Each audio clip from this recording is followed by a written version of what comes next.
Mostly, I'll talk about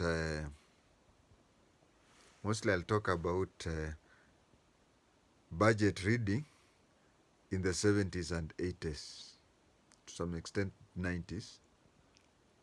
But once or twice, I think 3 times, I'll comment outside the time limit. The first one is about 60s. You know, in the 60s, the person who used to read the budget was James Gichuru. Watu wa Lavington, mnajua Gishuru, hiyo barabara yenyu. James Gishuru was the Minister for Finance. And there's a year, I can't recall which year, he was supposed to read the finance bill, the budget that is. And the president, Jomo Kenyatta, was in parliament. Everybody was ready, but he was nowhere to be seen. So somebody whispered that kuna kabaa fulani hapo Luthuli Avenue, sijui ni Luthuli ama Grogon area, jamaa anapenda kutwanga mtindi huko. So they rushed there and found he had the briefcase there. Said, wazee, hey, kila mtu veo mbili mbili bwana. They took him in his drunk situation and he went to parliament and read the budget. That is true, it happened. Hizi sio ekaya za Bunuwasi ama tenge tenge ya kujitenga. And then another funny or unique thing about budget was that you know the budget of East Africa are all done on the same day, the second Thursday of June every year.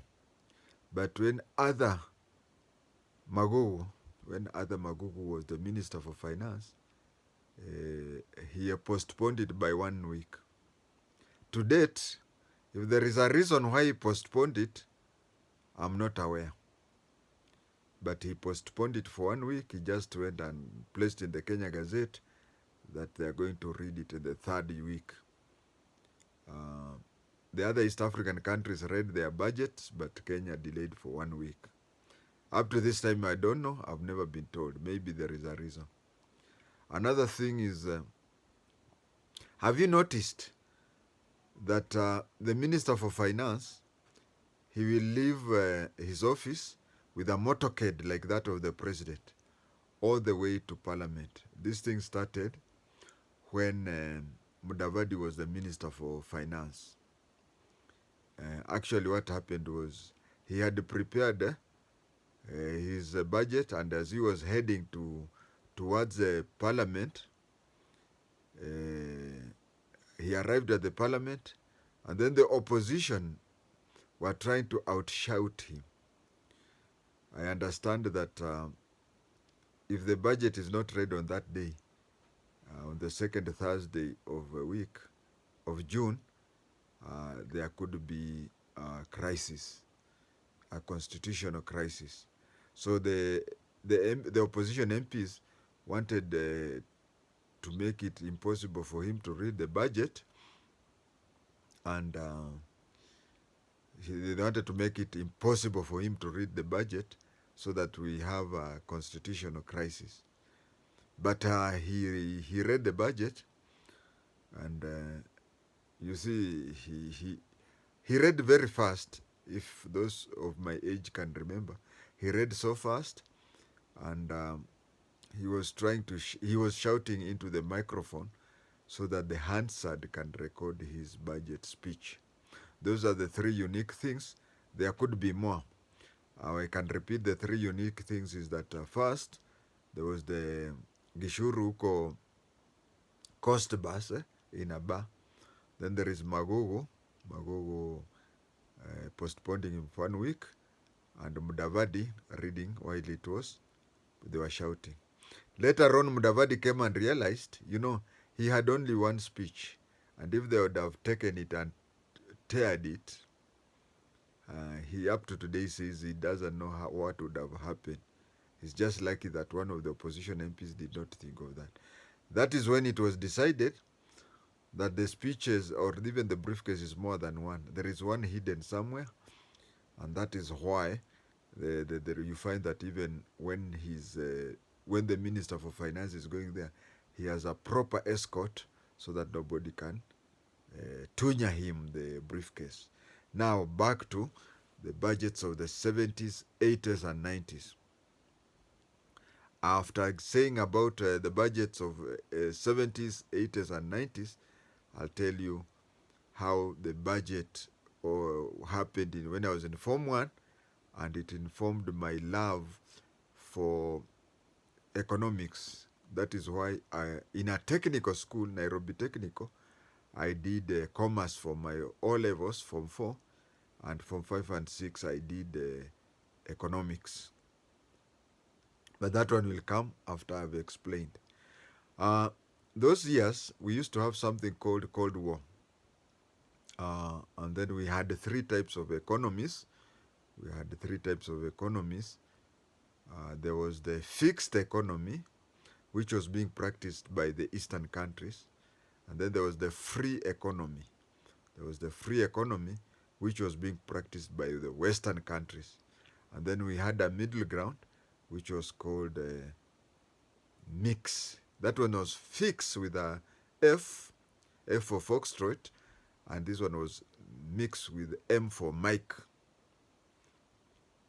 Now, my teacher, my chemistry teacher, Mr. Banot, was very good in anti-communism things, but he told me some things which I later learned in the School of Intelligence, that in a communist country, if you wanted, that is a fixed economy, if you wanted an extra pair of shoes, you'd go to the chief, and the chief would look at your pair of shoes, say, hey, these ones, they're still well, bwana.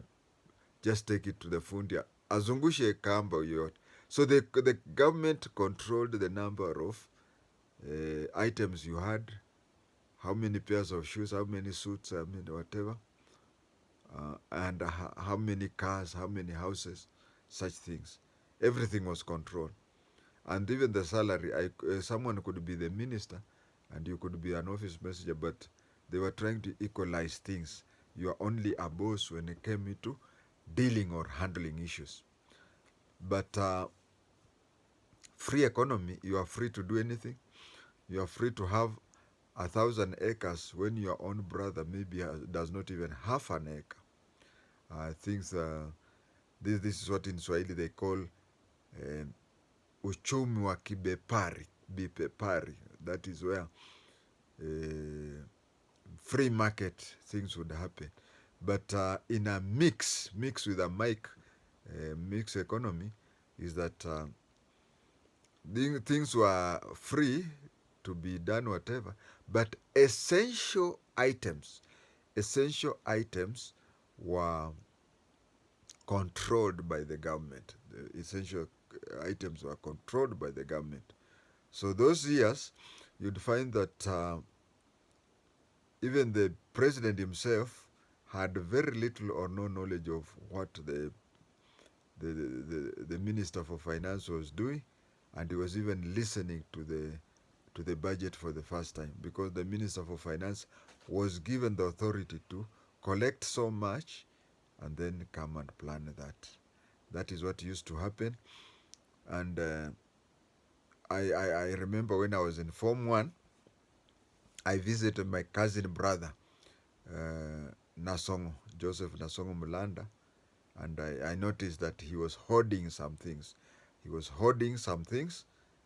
And to my opinion was some of those things I did say. So I asked him, why are you hoarding the things? He told me that the budget is going to be read, and when the budget is being read, these are the things which are likely to raise their prices. So I'm buying them in advance. And then we sat down.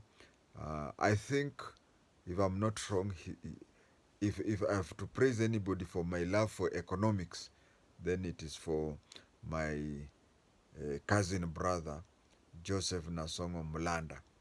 His father was called Mulanda and my father was called Lando. Both were sons of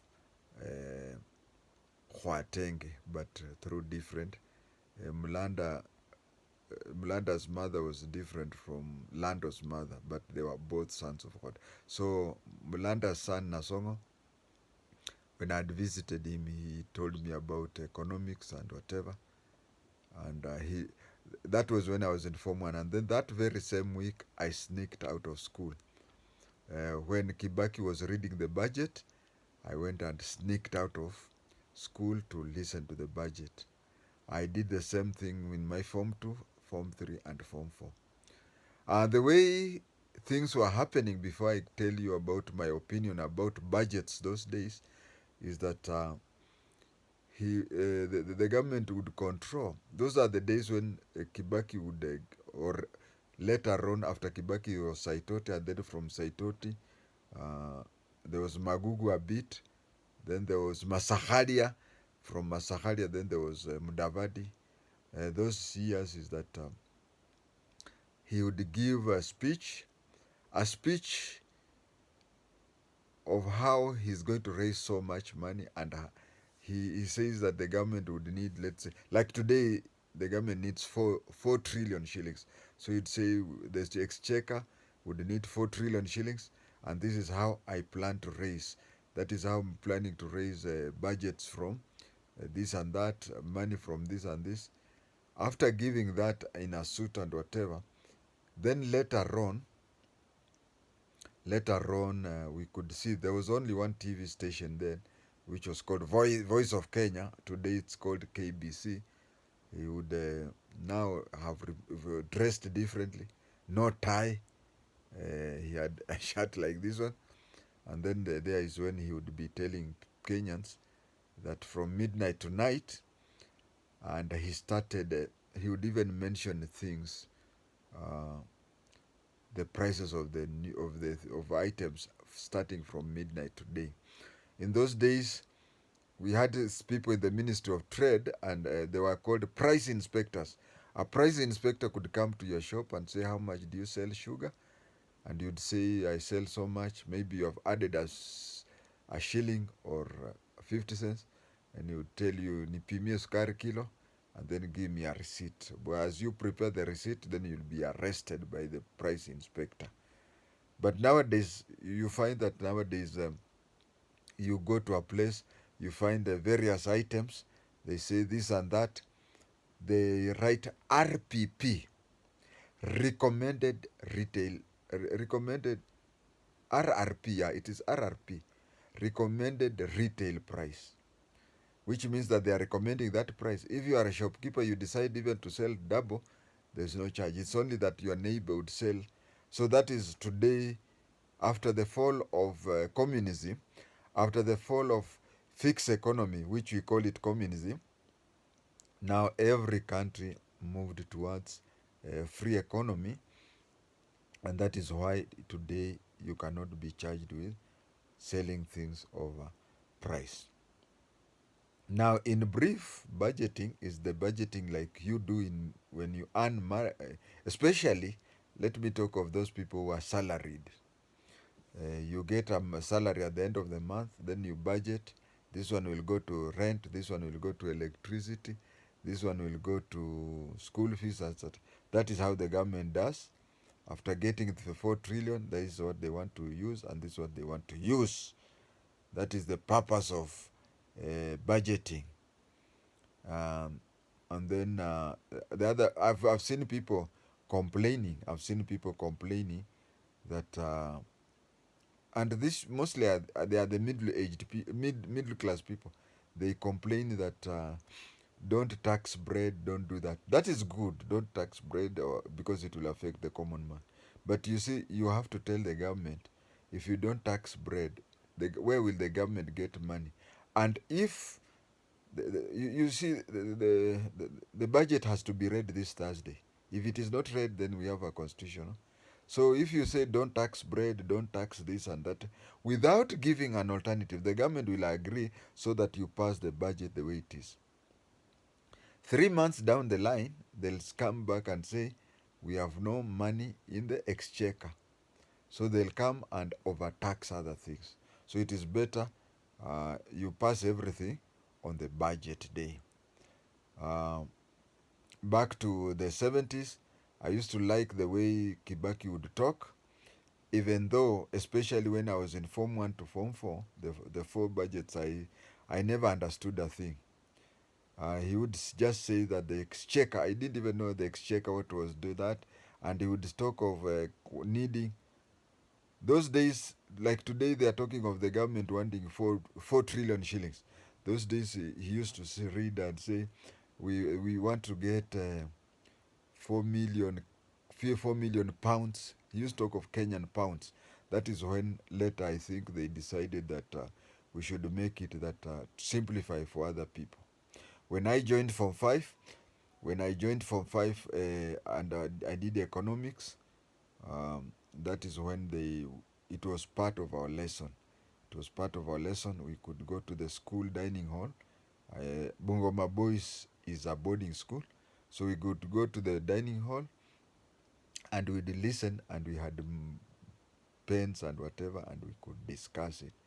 Uh, uh, uh, just like we could listen to it and take notes, try to, when he has read the budget, then when he has read the budget, and we switch off, the teacher would take us to class and we'd start kuchambua what was happening.